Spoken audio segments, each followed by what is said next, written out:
Hi friends, இன்றைக்கி பார்த்தீங்களா சூப்பரான ஒரு பிரண்டை சட்னி வந்து செய்ய போகிறேங்க. பிரண்டையில் வந்து ஏகப்பட்ட பெனிஃபிட்ஸ் இருக்குது. அதுக்கு முன்னாடி இந்த பிரண்டை எப்படி சுத்தம் பண்ணுறது அப்படிங்கிறத சொல்லிடுறேங்க. நான் ஆல்ரெடி பிரண்டை சுத்தம் பண்ணிட்டு வச்சுருக்கிறேன்.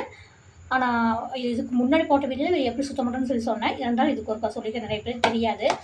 இந்த பிரண்டை இப்படி ஃபுல்லாக லென்த்தாக இருக்குங்களா, அதில் வந்து இந்த மேலே இருக்க தோல் 4 சைடு இருக்குது, நாறு மாதிரி வருங்க. வாழைப்பூல் நான் முடிச்சோம் எப்படி நாறு மாதிரி வருது, அந்த மாதிரி இந்த 4 கார்னர்லேயும் நம்ம எடுத்துடணும். எடுத்துகிட்டு தோல் கொஞ்சம் இந்த பிஞ்சை இருக்கிறது அப்படியே போட்டுக்கலாம். கொஞ்சம் பெருசு கொஞ்சம் தடிமனாக இருக்கிறத மேல் தோலில் வச்சு லைட்டாக இழுத்தோம்னா வந்துடும். இப்படி தான் சுத்தம் பண்ணுங்க. சுத்தம் பண்ணுறதுக்கு முன்னாடி கையில் கொஞ்சம் எண்ணெய், தேங்காய் எண்ணெய் கொஞ்சம் தடவிட்டிங்கன்னா கையில் கொஞ்சம் பிப்பு இது வராமல் இருக்கும். முடிஞ்ச வரைக்கும் பிரண்டையை வந்து சட்னிக்கோ பொடிக்கோ நம்ம செய்யும்போது கொஞ்சம் பிஞ்சாக கொஞ்சம் இலசம் இருக்கிற மாதிரி கொஞ்சம் யூஸ் பண்ணிட்டோம்னா நம்மளுக்கு அந்த நார்கள் நிறையா வராது. இல்லைன்னா உள்ளே பார்த்தீங்கன்னா நிறைய நார் ஒரு மாதிரி சக்கை மாதிரி இருக்கும். அது முத்துந்து, அந்த முத்துந்து வந்து நம்ம வேணுமோ எண்ணெய் காய்ச்சிக்கலாம். எண்ணெய் காய்ச்சி முட்டிகளுக்கு கை கால் வலி இருக்கும்போது போகிறதுக்கு அந்த மாதிரி யூஸ் பண்ணிக்கலாம். நம்ம பொடிக்கு சட்னிக்கு ஆகும்போது கொஞ்சம் இது பார்த்தீங்களா கொஞ்சம் இலசா கொஞ்சம் பிஞ்சு மாதிரி இருக்கணும். அப்போ தான் சட்னிக்கிறதுக்கு நல்லா இருக்கும். சரிங்களா? ஓகே ஃப்ரெண்ட்ஸ், இப்போ வீடியோக்குள்ள போகலாங்களா? ஃப்ரெண்ட்ஸ், செம்ம டேஸ்ட்டாக இருக்குது ஃப்ரெண்ட்ஸ். நீங்களும் செஞ்சு பார்த்து சொல்லுங்கள் எப்படி இருந்துச்சுன்னு கமெண்ட்டில். இந்த மாதிரி ஒரு சூப்பரான சட்னி சாப்பிட்டு மாட்டீங்க, செஞ்சு பாருங்கள். சூப்பராக இருக்குது பாருங்கள் ஃப்ரெண்ட்ஸ். பற்ற வைக்கலாம். நான் ஏற்கனவே வடக்கு போட்டிருக்கேன், வடக்கில் அப்படியே வச்சுட்டேன். இதுக்கு என்ன பார்த்தீங்கன்னா பாருங்கள், சின்ன வெங்காயம், அதுக்கு முன்னாடி வரமிளகா 5 மிளகா போட்டுக்கலாங்க.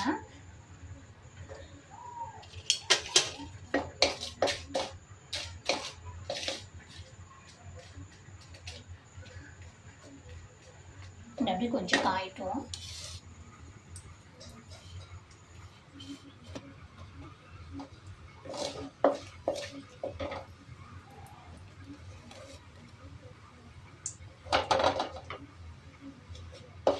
காஞ்சிடுச்சு.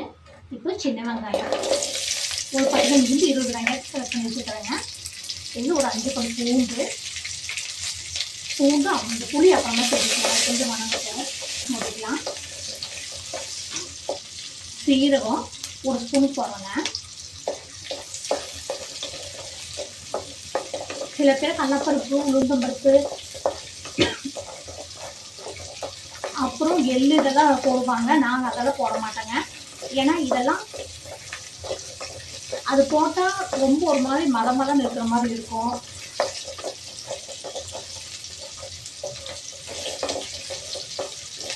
கிழங்கு வேலை நல்லா பச்சை உணவு நல்லா தூண்டும், நல்லா வதங்கட்டும்.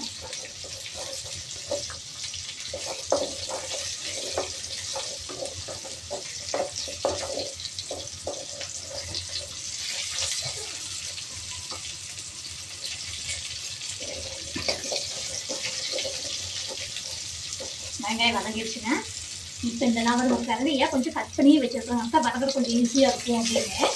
ஏன்னா கொஞ்சம் பெருசாக இருக்குதுங்களா, சில பக்கம் வதங்காமல் இருக்கும். அப்புறம் வாயில் ஒரு மாதிரி பிக்கிற மாதிரி இருக்கும். அதனால கொஞ்சம் கட் பண்ணி வச்சுருக்கேன்.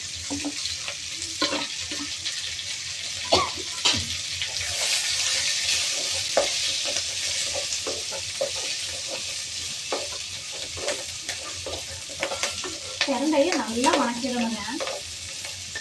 ஆயிலுக்கு நல்லெண்ணையும் ஊற்றலாம். ஏன்னா லைட்டாக கொஞ்சம் வணங்கிட்டோம்னா பிக்ஸ் ஆரம்பிக்கும்.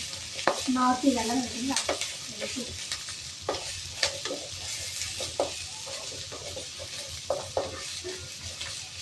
1 டேபிள் ஸ்பூன் எண்ணெய் ஊற்றிக்கலாம். வணங்கிறதுக்கு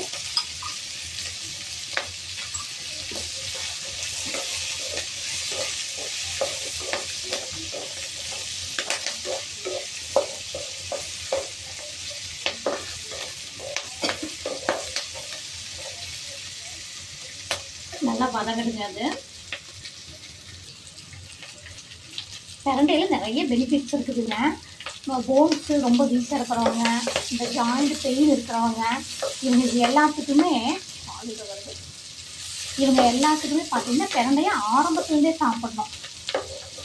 அப்புறம் வந்ததுக்கப்புறம் நம்ம சாப்பிட்டு இது கேட்டு சேரல அது கேட்டு சேரலன்னா ஒன்றுமே பண்ண முடியாதுங்க. ஆரம்பத்துலேருந்து நம்ம சின்ன வயசுலேருந்து பிரண்டை நம்ம எடுத்துகிட்டே இருந்தோம்னா போன்ஸுக்கு ரொம்ப நல்லதுங்க.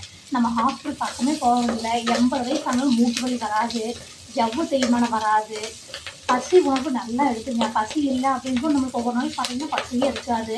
ஸோ அந்த டைமில் வந்து நல்லா பசி எடுக்கும் பிரண்டை முடிச்சு சாப்பிட்டிங்கன்னா.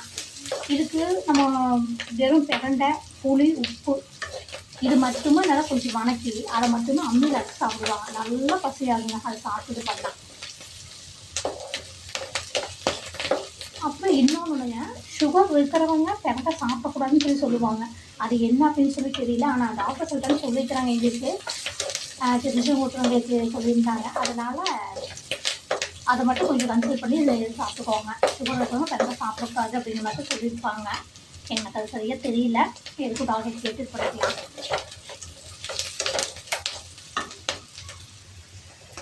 அது நல்லா வதக்குது. இன்னும் கொஞ்சம் வளர்னா ஆற வச்சு பண்ணிடலாம். இது கூட ஒரு குட்டி பூண்டுங்க, இந்த புளி கொஞ்சங்க, பூண்டு கொஞ்சம் போய் சேர்த்துக்கிறேன். அது கூட ஒரு சின்ன நெல்லிக்காயில புளி போடுறேங்க.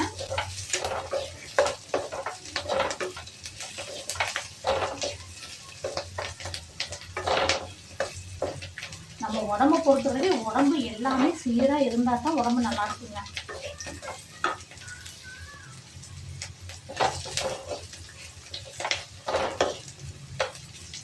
ஆனால் பிரண்டை க்ளீன் பண்ணுறது கொஞ்சம் வேலை அதிகம்.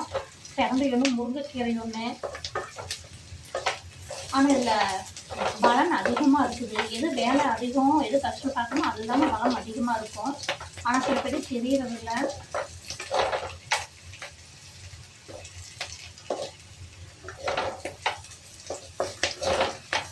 சூப்பராக வதக்கிடுச்சுங்க.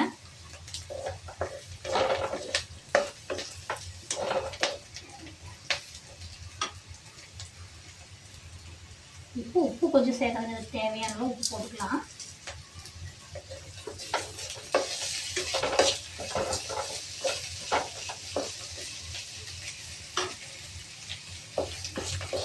அவ்வளோதாங்க. இது கொஞ்சம் ஆஃப் பண்ணிட்டு கொஞ்சம் ஆற வச்சு அரைச்சிக்கலாம். சூடாக இருக்குது. ஸ்டவ் ஆஃப் பண்ணிடலாம். சில பேர் இது கூட தேங்காய், கடலப்பருப்பு, உளுந்தம்பருப்பு இது எல்லாமே வைப்பாங்க. நான் அதெல்லாம் வைக்க மாட்டேங்க.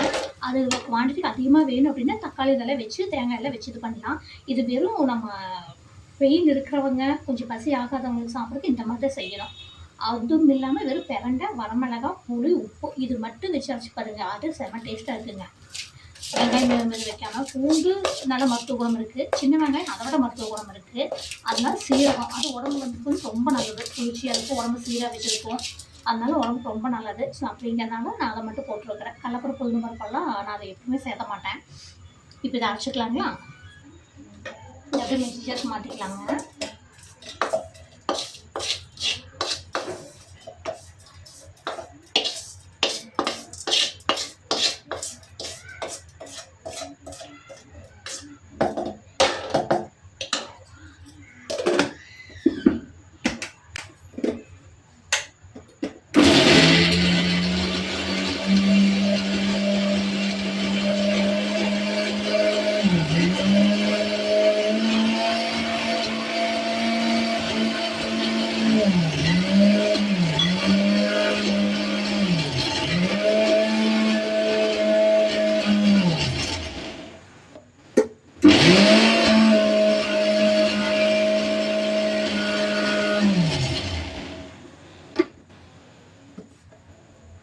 பாருங்க, சூப்பராக ஆயிடுச்சுங்க சட்னி. சூப்பராக இருக்குதுங்க. சாப்பாடு சாப்பிட்டோம்னா செமையாக இருக்கும். அரைச்சாச்சுங்க. சாப்பிட்டு கொஞ்சம் வச்சு பாருங்க.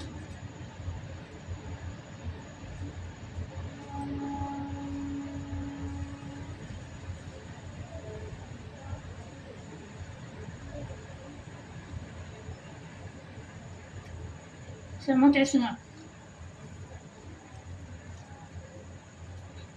பிரண்டையோட ஒரிஜினல் டேஸ்ட் அப்படியே இருக்குதுங்க.